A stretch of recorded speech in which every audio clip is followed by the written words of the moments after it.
Today was October 5th or October 6th, depending on when you were in my class, but we actually started our very first unit today, Reconstruction. It's time to celebrate, guys. The Civil War is over. Woo! So now that the Civil War is over, now what? And remember that our tagline for this unit is Reunited. But does it really feel so good? It's time for this unit's skill spotlight. Drum roll, please. Sourcing! Sourcing is this unit's skill spotlight. So we're going to be focusing on sourcing and how to source documents. We're going to practice it in class. So don't freak out if you don't know how to do it. So last time on American history, Abraham Lincoln is elected president in 1860. Congratulations, Abe. The South then decides to lose its mind and leave the country. They secede. They basically say, I'ma head out. The Civil War begins in 1861 at Fort Sumter. The South fires first. Then we got important battles, Antietam, Gettysburg, Vicksburg, and blah, blah, blah, blah. Super important is Sherman's march to the sea. Sherman is this guy right here, and he is basically destroying the South.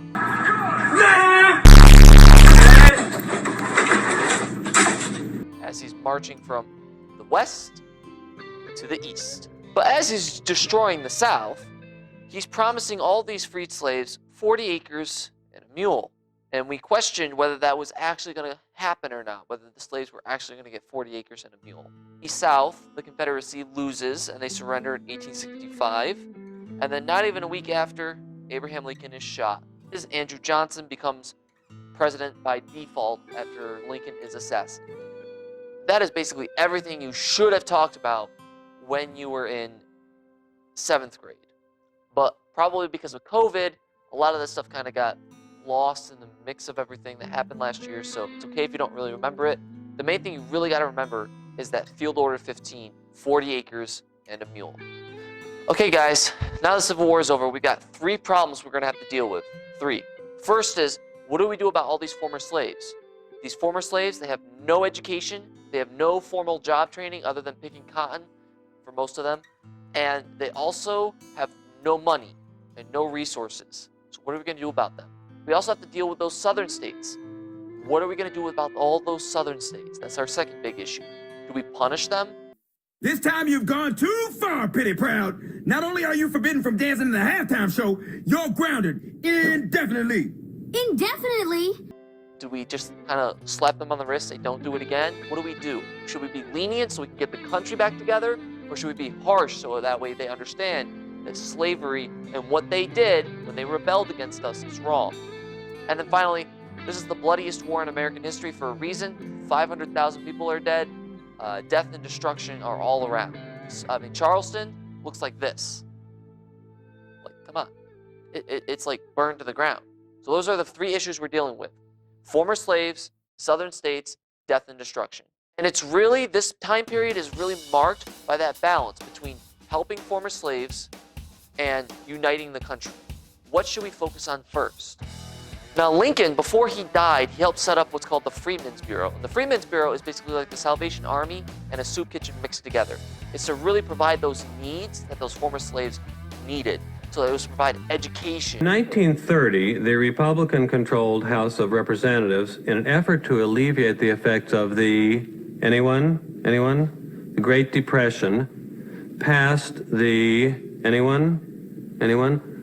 The tariff bill, the Hawley-Smoot Tariff Act, which, anyone raised or lowered? Raised tariffs in an effort to collect more revenue for the federal government. Did it work? Anyone? Anyone know the effects? It did not work, and the United States sank deeper into the Great Depression. Food. Food! Housing. Medical aid. And also it had the power to divide up confiscated land from those white southern plantation owners. We're going to see if it actually does that, but it has that power. It's been given that power by Congress. But the thing is that all that stuff costs money, and we're Americans. we don't like taxes. That's how the government gets money, is through taxing people. My opponent won't rule out raising taxes, but I will, and the Congress will push me to raise taxes, and I'll say no. And they'll push, and I'll say no. And they'll push again, and I'll say to them, read my lips. No new taxes. I, William Jefferson Clinton, do solemnly swear that I will faithfully execute the office of President of the United States. that I will faithfully execute the office of President of the United States.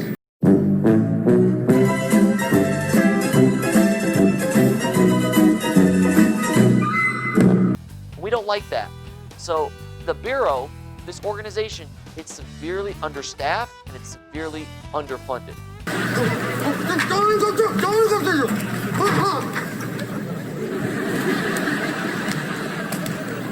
Dude, they stick! Yes!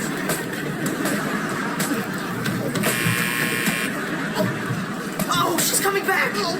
Hurry!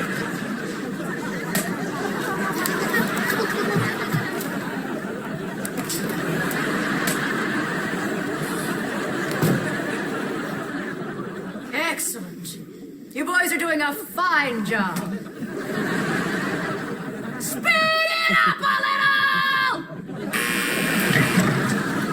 Oh, bring it up! You got this! I'm trying! I gotta go! It's not to say, though, that it didn't have some successes. It did manage to set up a lot of schools. In fact, you can thank the Freedmen's Bureau for free public education because it's kind of the first form of it that we have on record. And then also set up a lot of universities like Howard and Fisk University as well, that are still universities to this day. And we saw two different depictions of what the Freedmen's Bureau looks like. So like on this picture right here, this picture makes the Freedmen's Bureau look very, powerful, confident, educated, trying to stop violence, just trying to make things equal. Whereas this picture over here, this picture is obviously very racist. And it's obviously a Southerner's perspective on what the Freedmen's Bureau is, and they're viewing it more as tyrannical, and they're viewing it more as discrimination against themselves, against white people. So like if you see the top line, it's like they're living off the government, they're lazy, and that's obviously a very racist drawing. And then we talked about the three different plans of Reconstruction. First is Lincoln's plan. Now remember, in Lincoln's mind, he doesn't think that the states themselves rebel. He thinks that individuals within the government rebel. So those are the only ones that should really be punished. So in Lincoln's mind, he comes up with what's called the 10% plan. Say it with me. 10% plan. 10% plan. And all that means is that 10% of people had to do these two things in order for a state to be considered part of the country again. The first was to take an oath to the Constitution. Sort of like how you guys take an oath to pledge allegiance for the flag. It's the same way with this. They had to pledge their allegiance to the Constitution and to the Union. And the other thing is that they had to free their slaves. At this point, slavery is over. Everyone knows it's on the way out. The only people that were excluded from these two things were those high-ranking members of the Confederacy. Because again, Lincoln only viewed those people as rebellious, not the state themselves. And so if 10% of the population did that, they're considered part of the country again. But the thing is that we couldn't do Lincoln's plan because Lincoln was shot. He was killed. So we had to go with Andrew Johnson's plan. Johnson, remember, becomes vice president after Lincoln is assassinated. He is a former Democrat, and he is from the South. In fact, Johnson was pretty much a racist. Here's Johnson's view of Reconstruction, how it should go. Would you put children in charge of the government? Because that's basically what slaves were. Children. These are just children, guys. They haven't been educated. They haven't got any money. They don't have any skills. They're just children. Okay? So, the people that should be in charge are those rich, wealthy, white, old people. Because they're the adults. So that's how he viewed African American participation in Reconstruction. The other thing, too, is that he is going to be very lenient towards the South, because obviously he's from the South. Now, you would expect it to be different if you understand where Johnson comes from. Johnson was born a very poor individual to a poor family. He was barely educated. He had no formal education whatsoever, and he was made fun of pretty much all of his life for being that way. Everyone, we have an announcement to make. Stop bullying! And he did not talk the same way that a lot of other rich, wealthy Southerners talked. But now he's president. So now he loves this idea that these rich, wealthy, white, snobbish people have to crawl on their knees to his office in the Oval Office and like beg him for forgiveness. It's like he really likes that idea of like, haha, I've got power over you now. I said,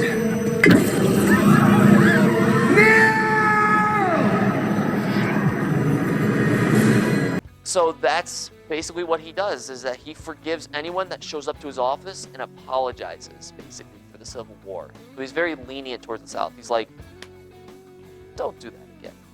If you can't do the time, don't do the crime.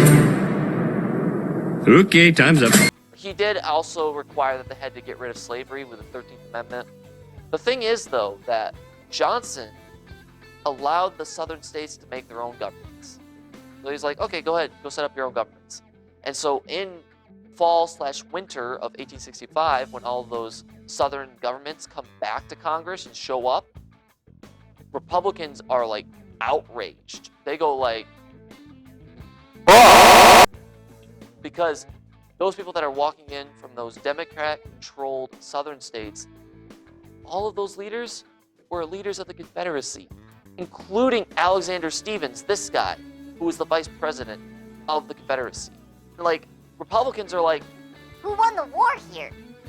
I mean, like, how come they can become members of the government again after they literally rebelled against us?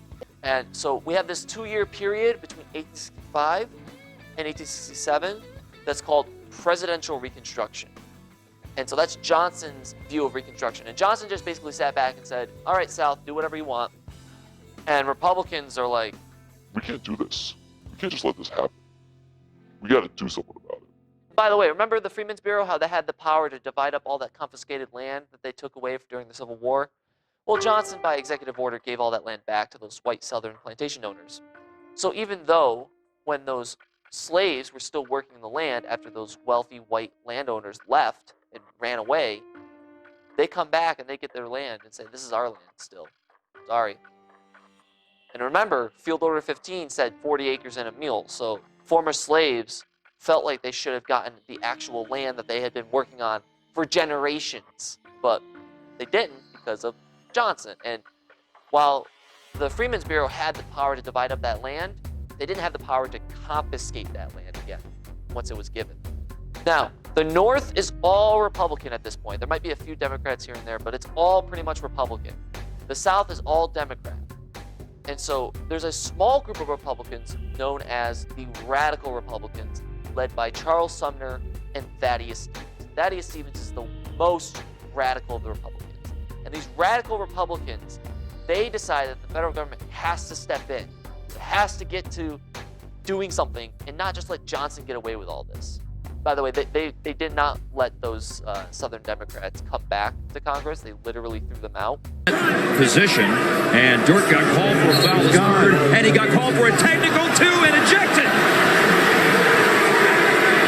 He walked by him and made the second comment. But the radical Republicans decide to test something. They go, okay, we're going to pass the Civil Rights Act of 1866. This overturned Dred Scott. Remember that Dred Scott said that slaves were property, that they weren't citizens. The Civil Rights Act overturns that. It makes African Americans citizens. So, Johnson vetoes that bill, saying that it is discrimination against white people. What? Give you a second for that to sink in. Johnson vetoes the bill that makes African Americans citizens because it discriminates against white people. Now, it's important to understand how bills become laws. I'm just a bill, yes, I'm only a bill, and I'm sitting here on Capitol Hill. Congress comes up with a bill, they vote on it. If enough people agree it should be a law, it gets sent to the president. The president needs to sign it before it becomes a law. But the president can veto it and say, no, I don't think it should be a law. But it can still become a law if enough people in Congress still agree it should be a law. And that takes 2/3 of Congress to agree, which means that you need basically both parties to agree on something, which is very hard to come by these days. But at this point, it's literally only Republicans, except for maybe a handful of Democrats in Congress. So they can easily get that 2/3 majority vote. They push through this bill, even though Johnson vetoes it. That's the first time in our history that has ever happened. That's called overriding a veto. We do it 129 times in Johnson's presidency. And at this point, the president can't really do anything about it. Johnson has to sit there and just kind of look. Why are we still here? Not really do anything about it. And the radical Republicans, they're the ones in charge now. And because they're in charge, they're ready to kick butt. I have come here to chew bubblegum and kick and I'm all out of bubblegum. All right, they're ready to kick butt. So they send in federal troops into the South. They pass what's called the Reconstruction Acts. That divides up the South into 5 military districts. And basically, those federal troops make sure that those southern states actually follow the laws. Stop! You violated the law. That they're not discriminating against African Americans. The last thing we did was that we posed this question because Thaddeus Stevens, the dude that is this dude right here, who's super radical, he believes that in order for the South to be rebuilt, it has to be completely destroyed, which means you have to confiscate that land that was given back to those wealthy white plantation owners. And so we contemplated, should that actually have happened? Should we have done that? And a lot of you in class, a lot of you said good ideas of well, actually, we probably shouldn't have done that because it might have caused Civil War II. It's taking away land. But on the flip side, though, is that, if I asked you for your smartphone right now and said, please give me your smartphone, I want to keep it for the rest of my life, you would probably be very reluctant to give it to me because you love that smartphone. It's like a part of who you are. And it's the same way with these wealthy white plantation owners. They don't want to just give away something for free. And it's really that question that we got to deal with, guys, is what does it mean to be free? Because what truly should have happened for African Americans to be able to thrive after the Civil War is that they should have been given their own land to work, but they weren't. And Thaddeus Stevens, even though he is the leader of the Republican Party, he was a little too radical for his time. That's all we did today, guys. We literally just talked and had discussion and so on. Next time, we're going to work on a Nearpod together, and we're going to have some more discussion, and it's going to be great. Peace out, History Gang.